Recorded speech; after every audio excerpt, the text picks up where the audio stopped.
mga kalanser. Ito ay 4G63 2.0 16 valve fuel injected. Yan, usapang rough idle tayo mga sir. Sa mga gumagamit ng gantong klase ng mga makina, mga Mitsubishi Lancer kagaya ng 4G63, 4G15, 4G92, ano pa ba? 4G13, yung mga fuel injected, no? Kagaya nito. So, madalas kasi nagkakaroon ng problemang rough idle sa gantong klase ng engine. No? Unang-una i-check natin kapag nararanasan natin yung rough idle, siguraduhin nating maayos yung ating kuryente dito sa ating distributor. Unang-una, ignition timing. Check natin yung ignition timing kung tama. And then, yung ating ICM, yung kanyang igniter, tsaka yung kanyang ignition coil. So, nandito po yan sa loob ng distributor. So, kailangan masiguro natin na maayos yung ating igniter at saka ignition coil. And then, yung ating distributor cap. So, yan ang ating step by step na titingnan. Yung ating ignition timing tsaka itong ating distributor hanggang dito sa ating spark plug, yung kanyang high tension wire. So yan ang i-check natin. Kapag nasiguro natin ito at rough idle pa rin, check natin ang fuel pump. Siguraduhin natin yung ating fuel pump ay maayos na gumagana, may sapat na voltahe. At saka yung ating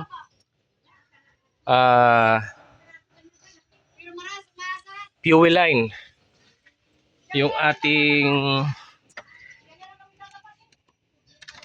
ito.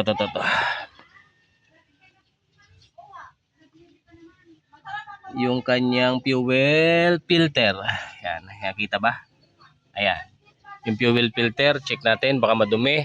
Yung tangke, baka madumi. Nakakarating yung dumi sa fuel filter. So, isa rin siya sa dahilan ng pag-rough idle, no? At saka yung ating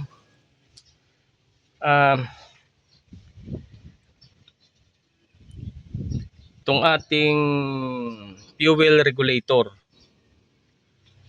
So, check din natin kung maayos na nakakabalik yung return dito. Kung nakakabalik yung ating gasolina, no?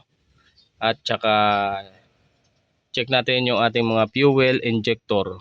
So kung lahat ba ay gumagana, sukatin natin yung ohms kung pasok ba. So yun. At kapag nasiguro nyo na maayos yung mga yon, ay ganun pa rin, rough idle pa rin, tingnan natin yung vacuum. Baka merong mga vacuum leak kagaya dito. So yung mga vacuum na hindi nasusukat ni map sensor kagaya dito sa preno, baka may butas na hose, o di kaya dito bago dumating dito sa ating throttle body, baka may butas kagaya nito. So nilagyan ko ng tape, pero wala namang butas yan. Nagsiguro lang ako kasi nga nag-rough idle siya. So hinahanap natin kung saan nagkakaproblema.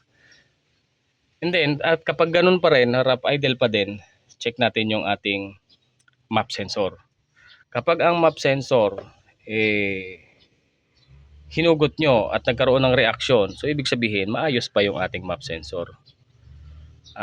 Kapag ganun pa rin, rough idle, check natin yung ating TPS. Ito, check natin kung nakakalibrate ba yan, kung calibrated. At kung hindi pa rin, rough idle pa din pagkatapos ng lahat ng yon, check natin yung ating ground. Subukan natin yung ating ground. Ito, itong ground na mula dito sa makina papunta sa body. Siguraduhin natin na may maayos na connection, no? Dahil kapag nagpo-problema sa kuryente, isa siya sa nakakaapekto sa map sensor. Si map sensor nagsisend ng maling data kay computer box, at iyon yung pinagmumula ng ating rough idle. At kapag iyon ay ayos na, nasiguro natin na maayos na yung mga connection na yun, at ganun pa rin, rough idle pa rin, so check natin yung servo. Sa mga gantong servo na ito kasi, isa rin sa dahilan ng pag-rough idle ay yung sira yung ating servo drive sa computer box. Kapag sira ang servo drive sa computer box, kagaya nito, so tinanggal na natin yung connection. Ayan, ito yung connection ng servo. So hindi na natin to ikinabit. Kasi wala na rin naman eh. Useless na siya. Kasi patay na yung kanyang servo drive. So sira na yung servo driver niya. Kapag ganon, kailangan kapag sira ang servo driver, nagpalit tayo ng servo kagaya nito, bago yung servo. Hindi natin pwedeng i-install yung servo na bago kapag sira ang servo driver. Dahil bakit? Merong hanging papasok na hindi nasusukat ni map sensor. Kaya yun ang pinagmumulan ng rough idle. So ang gagawin natin, meron tayo ditong servo, yung sirang servo, at saka yung ating throttle body. So ayan. So si throttle body ay ayan. Ito yung kanyang output, dito lumalabas yung hangin na nagmumula dito sa harap. Ayan. Kapag nakasarado yung ating valve, yan, kaya nakasarado siya, naka-off, no? Dito dumadaan yung hangin. Papunta yan dito.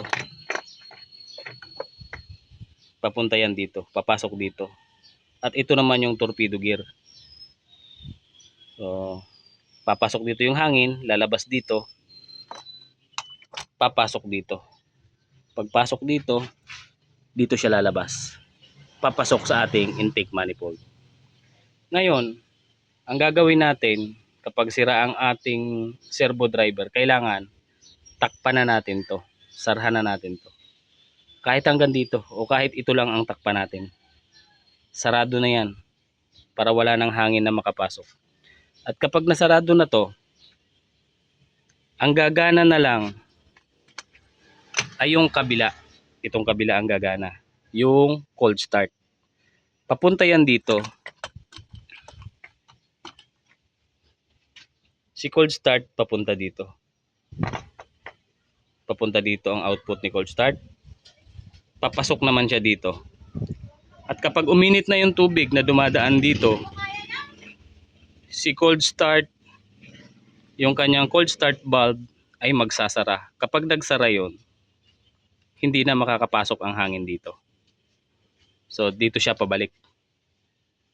Papasok siya sa intake manifold. Ngayon kapag nagsara si cold start, bababa na yung ating idle. So gumagana pa rin yung ating idle kapag sira yung ating servo driver. So yun ang gagawin. Para hindi mag-rough idle, takpan natin yung butas ng servo. Ito yung tatakpan natin.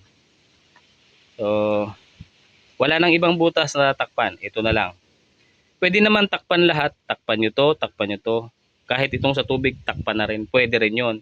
Kaya nga lang kapag ginawa natin yon, ang mangyayari sa pag-start natin sa umaga, kailangan nating apakan ng gas. Kailangan nating apakan na medyo naka-open yung kanyang valve kagaya nito. Naka-open na ganyan. So syempre hindi naman pwedeng nakaapak ka na lang parate. So ang gagawin, wag na nating takpan si cold start. Takpan na lang natin yung kanyang servo motor. Yung kanyang torpedo gear, no? Dito. Yan. Yun yung tinatawag na bypass servo. So bakit binabypass ang servo? Kaya siya binabypass dahil nasisira yung ating servo driver doon sa ating computer box. So yun. Ganun lang. So itong sasakyang ito ay nakabypass na ang servo nito. Ayan, ito yung kanyang dating servo. So wasak na oh. So, pero pwede pa rin gamitin to kahit na gantong wasak na, dahil unang-una ay ito lang ang tatakpan natin dyan eh. So kapag tinakpan to, wala nang connection yan na magmumula dito. So wala na siyang hangin, wala nang hangin na papasok. So kailangan lang nakasara yung butas na to. So isasarado yan, tatakpan na rin yan. Okay? So ayun. Sana nakatulong sa inyo ang bidyong ito, guys. At saka pag mag-a-adjust kayo ng idle. So wala na tayong ibang pipihitin kundi ito na lang. Dahil yung ating throttle holder, yan po ay calibrated. So hindi po natin pwedeng galawin to. Once na ginalaw natin to, nagpihit tayo dito para umangat ng konti. So mawawala na po yung pagkaka-calibrate ng ating TPS. So hindi po pwedeng ginagalaw yung ating throttle holder. So ang i-adjust natin yung B-screw. Ito lang i-adjust natin kapag mababa yung idle. So sa pag-a-adjust naman, antayin nating maka-normal operating temperature. Painitin muna natin yung ating makina bago tayo mag-adjust ng B-screw. At sa pag-a-adjust ng B-screw, bago kayo mag-adjust, kailangan ay naka-ground yung ating ECU. So meron akong connection, ito connection to sa ECU. ECU ground yan na igina-ground ko dito sa battery. Bago ako magpihit. So kapag nakapihit na, kapag napihit mo na yung B-screw, saka na natin pwedeng tanggalin yung connection nito dito sa negative ng battery. So ganun lang. Kasi kapag kaya hindi natin ginawa to, kapag nagpihit ka dito nang hindi mo ginaground yung ating ECU, ang mangyayari, magra-rap idle pa rin tayo.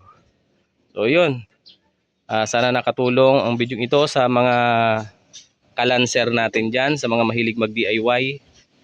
So yun, saka isa pa yung ating spark plug, no, dapat maayos yung ating spark plug.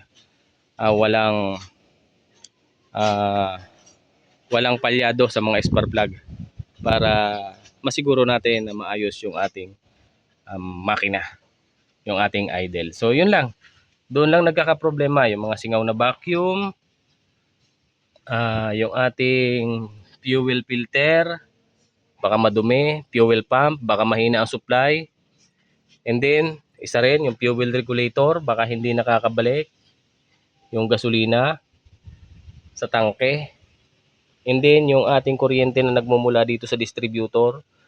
At kapag naman sigurado ka na sa lahat-lahat ng iyan at may problema pa din, so ito na ang pinaka-last, yung servo. So, yun. Check nyo yung servo kasi yung servo kapag ikinabit, yung throttle body kapag ikinabit natin, dapat yung mga butas na yan, itong mga maliliit na butas na to, so dapat hindi yan natatakpan. So gagawa kayo ng gasket na hindi siya maaapektuhan, no? Kailangan huwag kayong maglalagay ng sealant kasi pag sealant, hihigupin niya yan papasok diyan sa maliliit na butas na yan. Yan ang nakakaapekto sa idle ng ating makina. So ayan, maraming salamat. Sana ay nagustuhan nyo ang video ito, at kung nagustuhan nyo naman ay paki-share na lamang at para marami ang makakaalam sa ating mga kalanser, ano? Ayan, maraming salamat.